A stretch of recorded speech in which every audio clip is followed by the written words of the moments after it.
এবার খাস চীনে 30 দিন ধরে বিরাট মরুভূমি পাড়ি দিয়ে পোলোরা অবশেষে পৌঁছলেন খাস চীনে। তারা প্রথমে গেলেন তুনহুয়াং শহরে। কানসু প্রদেশে এ শহর। এখানেই এসে মিশেছে কাফেলার পায়ে চলা সড়কগুলি, এবং এখানেই আসে যাত্রীরা দিক দিগন্তর থেকে। কারণ এর কাছেই রয়েছে হাজার বুদ্ধের গুহা, কাঠ, পাথর আর মাটির তৈরি অসংখ্য মূর্তি সোনালী আবরণে ঢাকা। কোনোটা ছোট, কোনোটা খুব বড়, কোনোটা শোয়ানো, আবার কোনোটা আছে দাঁড়িয়ে। মার্কোর খ্রিস্টান মনের উপরে গভীর দাগ কাটলো এসব মূর্তিগুলি। চীনাদের চালচলন মার্কোকে মুগ্ধ করেছিল। তিনি তাদের বিয়ের রীতিনীতি সম্পর্কে উল্লেখ করেছেন। বিশেষ করে তিনি বলেছেন চীনাদের অন্ত্যেষ্টিক্রিয়ার কথা। কোনো লোক মারা গেলে জ্যোতিষীরা তার কোষ্ঠী গণনা করে দেখে, তারপরেই হয় তার অন্ত্যেষ্টিক্রিয়া। তিনি বলেছেন জ্যোতিষীরা মৃত ব্যক্তির আপনার জনকে বলে দেয় যে তার দেহ ঘরের আসল দরজা দিয়ে বের করা যাবে না, কারণ তারা আসমানের লক্ষণ দেখে অথবা অন্য রকমে গণনা করে দেখেছে যে এতে মৃত ব্যক্তির অকল্যাণ হবে। দেহটা বের করতে হবে ঘরের অপর কোনো দিক দিয়ে। কখনো কখনো তাদের কথা মতো মৃত ব্যক্তির পরিবারবর্গকে ঘরের দেয়াল ভেঙে ফেলতে হয়। তিনি অন্ত্যেষ্টিক্রিয়ার আর এক ধরনের রীতি লক্ষ্য করেছিলেন। প্রায় 700 বছর পরে আধুনিক চীনে আজও রয়েছে সে রীতি। তিনি বলেছেন তারা মৃতদেহের সাথে দিয়ে দেয় এক রকমের গাছের ছাল দিয়ে তৈরি কাপড়ের অসংখ্য টুকরো, আর তার উপর আঁকা থাকে বহু নরনারী, ঘোড়া, উট, টাকা পয়সা ও পোশাকের ছবি। মৃতদেহের সাথে এগুলোও তারা পুড়িয়ে ফেলে। তাদের বিশ্বাস পরকালে মৃত ব্যক্তি তার সেবার জন্য পাবে গোলাম, নফর, গরু বাছুর আরও নানান জিনিস, যার ছবি তাদের সাথে দেওয়া হয়েছে। অন্ত্যেষ্টিক্রিয়ার সময়ে অনবরত বাজতে থাকে সব রকম বাদ্যবাজনা। প্রথম চীনা শহর ছেড়ে গিয়ে 10 দিন পরে পোলোরা এলেন সুচৌয়ে। বিখ্যাত চীনের প্রাচীরের পশ্চিম সীমানায় এ জায়গাটি, কিন্তু সেখানে তারা দেখলেন কেবল মাটির স্তূপ। পরে তারা যে শহরে গেলেন সেটি প্রদেশের সেরা শহর কানচৌ, এক বিরাট জৌলুসপূর্ণ শহর। মার্কো দেখলেন এখানকার বেশিরভাগ লোক পুতুল পূজারী হলেও কতক মুসলিম আর খ্রিস্টানও বাস করে এ শহরে। পোলোরা দীর্ঘকাল থেকে গেলেন সেখানে। সেখান থেকে দক্ষিণে রয়েছে বিরাট হ্রদ কোকোনর। এই অঞ্চলে মার্কো দেখলেন এক বুনো জানোয়ার। তিনি বলেছেন আকারের দিক দিয়ে তার তুলনা চলতে পারে হাতির সাথে। তাদের গায়ের রং সাদা কালোয় মেশানো, কিন্তু তারা দেখতে ভারী সুন্দর। তাদের গায়ের লোমগুলো বেশ মোলায়েম, কেবল ঘাড়ের লোমগুলো খাড়া। এই জানোয়ারটি হচ্ছে চমড়ি গরু। মার্কো তার লোমগুলোর খুব প্রশংসা করেছেন।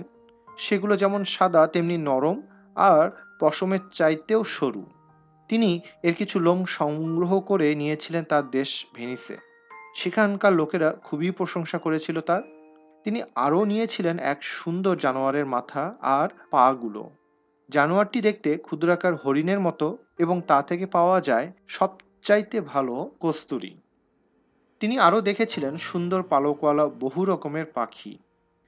তিব্বত থেকে খানের রাজধানী পর্যন্ত এসেছে যে বিরাট সড়ক, অবশেষে পোলোরা এসে পৌঁছালেন সেই সড়কের উপর। তারা এগিয়ে যাচ্ছিলেন উত্তর পূর্ব দিকে। তাই তাদের সাদা চোখে এবার ধরা পড়তে লাগলো খানের প্রবল প্রতাপ আর বিপুল প্রতিপত্তির চিহ্ন। 25-30 মাইল পর পর তারা পেলেন এক একটি মঞ্জিল, আসবাবপত্রে সাজানো বহু কামরাওয়ালা মস্ত বড় সুন্দর বাড়ি, কামরায় কামরায় সিল্কের পর্দা টাঙানো। ক্লান্ত পথিকের যা কিছু দরকার সবই মজুদ থাকতো সেখানে। মার্কো বলেছেন এই মঞ্জিলগুলো রাজা বাদশার উপযোগী। এর প্রত্যেকটি মঞ্জিলে 400 ভালো ঘোড়া থাকে, সব সময়ের জন্য তৈরি। খানের কাজ নিয়ে যেসব সংবাদবাহক ও রাজদূত যাওয়া আসা করে তাদের ঘোড়া বদল হয় এই সব মঞ্জিলে। তাদের পথশ্রান্ত ঘোড়াগুলোকে এখানে রেখে তাদেরকে দেওয়া হয় নতুন নতুন ঘোড়া। সবচাইতে বেশি সুবিধামতো ও দ্রুতগতিতে দরবারি দূত ও রাজকীয় সংবাদবাহকেরা ঘুরে বেড়ায় খানের সাম্রাজ্যের প্রতিটি প্রদেশ ও রাজ্যের ভিতর দিয়ে। সবগুলো মঞ্জিলেই পাওয়া যায় অন্যান্য সম্রাট, রাজা বা যে কোনো মানুষের উপর খানের শ্রেষ্ঠত্বের প্রমাণ। এমনি করে তার সাম্রাজ্যের কার্যে ব্যবহার করা হয় কমপক্ষে 2 লক্ষ ঘোড়া এবং 10,000 মঞ্জিল। প্রতিটি মঞ্জিলে রাখা হয় উপযুক্ত আসবাবপত্র। এটা সত্যি এক অতি বিচিত্র রেওয়াজ এবং এত ভালোভাবে তার কার্য চলতে থাকে যা বলে শেষ করা যায় না। দুটি মঞ্জিলের মাঝখানে প্রায় 3 মাইল পরপর রয়েছে এক একটি পল্লী। খানের চাকরিতে নিযুক্ত যেসব সংবাদবাহক পায়ে হেঁটে চলে তাদের থাকার ব্যবস্থা রয়েছে এসব পল্লীতে। তাদের মাজায় বাঁধা কটিবন্ধে লাগানো থাকে কয়েকটি করে ছোট ছোট ঘন্টা, যাতে তাদের আসার খবর পাওয়া যায় দূর থেকে। এক পল্লী থেকে আর এক পল্লী পর্যন্ত 3 মাইল তারা যখন ছুটে যায়, তখন সেই ঘন্টাগুলি বেজে তাদের আসার সংবাদ দেয় এবং তার পৌঁছার পরই তার বয়ে আনা খবর নিয়ে ছুটবার জন্য তৈরি হয় সেখানকার নতুন বার্তাবহ। এমনি করে খুব দ্রুত খবর চলে এক কেন্দ্র থেকে আর এক কেন্দ্রে। রাজ্যের যে দূর এলাকা থেকে 10 দিনের কমে সাধারণভাবে খবর আসতে পারে না, সেখান থেকেও খানের কাছে খবর পৌঁছে যায় 2 দিন 2 রাতে।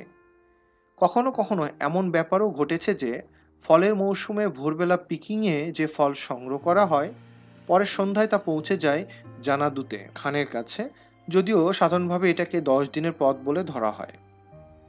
3 মাইল পর পর এই যেসব কেন্দ্র রয়েছে তার প্রত্যেকটিতে থাকে একজন কেরানি। একজন বার্তাবহ কখন পৌঁছলো আর একজন কখন রওনা হলো, তার দিন ও ঘন্টা টুকে রাখাই হচ্ছে তার কাজ। প্রতিটি মঞ্জিলের কাজও চলে ঠিক এমনিভাবে। এছাড়া কেন্দ্রগুলোর কাজ কেমন চলছে দেখবার জন্য অফিসাররা প্রতি মাসে আসেন প্রতিটি কেন্দ্রে। যেখানে পায়ে হাঁটা বার্তাবহকে অথবা ঘোড়সওয়ারকে পার হয়ে যেতে হয় নদী বা হ্রদ, সেখানে পাশের শহরগুলোতে 3-4খানা করে নৌকা রাখা হয়, সব সময়ের জন্য তৈরি। খানের ঘোড়সওয়ার বার্তাবহদের দ্রুতগতির খবর পেয়ে মার্কো অবাক হয়েছিলেন। তাদের ভিতর খবর পৌঁছাবার যে রেওয়াজ ছিল, আমেরিকায় তা সুপরিচিত হয়েছিল পনি এক্সপ্রেস নামে আরো 600 বছর পরে। মার্কো এ সম্পর্কে বলেছেন, বার্তাবহদেরকে যখন অসাধারণ দ্রুতগতিতে চলতে হয়, যেমন দেশের কোনো অংশে কোনো গোলযোগের খবর, কোনো নেতার বিদ্রোহের খবর অথবা আর কোনো জরুরি খবর নিয়ে ছুটতে হয়, তখন তারা কখনো ঘোড়ার ছুটার রোজ 200 মাইল, কখনো বা 250 মাইল গতিতে। সেনাবাহিনীর তেজি ঘোড়ায় চড়ে তারা ছোটে। ঘোড়ার পিঠে তারা বেশ শক্ত হয়ে বেঁধে নেয় তাদের দেহ এবং মাথায় বেঁধে নেয় একখণ্ড কাপড়। 25 মাইল দূরে মঞ্জিলে পৌঁছা পর্যন্ত তারা ঘোড়া হাঁকায় বিদ্যুৎ গতিতে। সেখানে তাদের জন্য তৈরি থাকে অন্য ঘোড়া। বিশ্রাম না নিয়েই তারা চাপে তার পিঠে। দিনের শেষ পর্যন্ত প্রত্যেক মঞ্জিলে ঘোড়া বদল করে তারা একদিনে ছুটতে পারে 250 মাইল পর্যন্ত। খুব বেশি জরুরি ব্যাপার হলে রাতের বেলায়ও তাদের গতি থাকে অব্যাহত। চাঁদনি রাত না হলে তাদের সাথে পরবর্তী কেন্দ্র পর্যন্ত যায় কয়েকজন লোক। তারা বাতি নিয়ে পায়ে হেঁটে ছুটে চলে তাদের আগে আগে। পোলোরা চলতে চলতে এক সড়ক পেলেন, তার পাশে গাছের সারি। মার্কো বলেছেন, খানের আরেকটি ব্যবস্থা রয়েছে, যেমন শোভাবর্ধক তেমনি জরুরি। রাজপথের দুধারে তিনি লাগিয়েছেন গাছের সারি, প্রকাণ্ড উঁচু জাতের গাছ। 2 পা পর পর গাছগুলো লাগানোর ফলে গরমের দিনে সেগুলো যেমন দেয় ছায়া, তেমনি জমিন বরফে ঢাকা থাকলে দেয় পথের নিশানা। এতে পথচারীরা যেমন পায় পথ চলার সাহায্য, তেমনি পায় আরাম। যে কোনো উঁচু রাস্তার মাটিতে গাছের চারা লাগানো সম্ভব হলে সেখানে এই ব্যবস্থা করা হয়।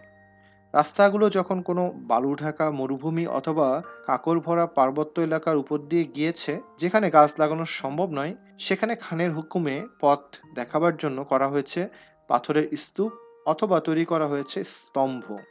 এছাড়া তিনি একজন কর্মচারী নিযুক্ত করেছেন রাস্তার সব ব্যবস্থা ঠিকমতো চলে কিনা এবং রাস্তাগুলো সবসময় ভালো অবস্থায় থাকে কিনা দেখে বেড়ানো হচ্ছে এদের কাজ।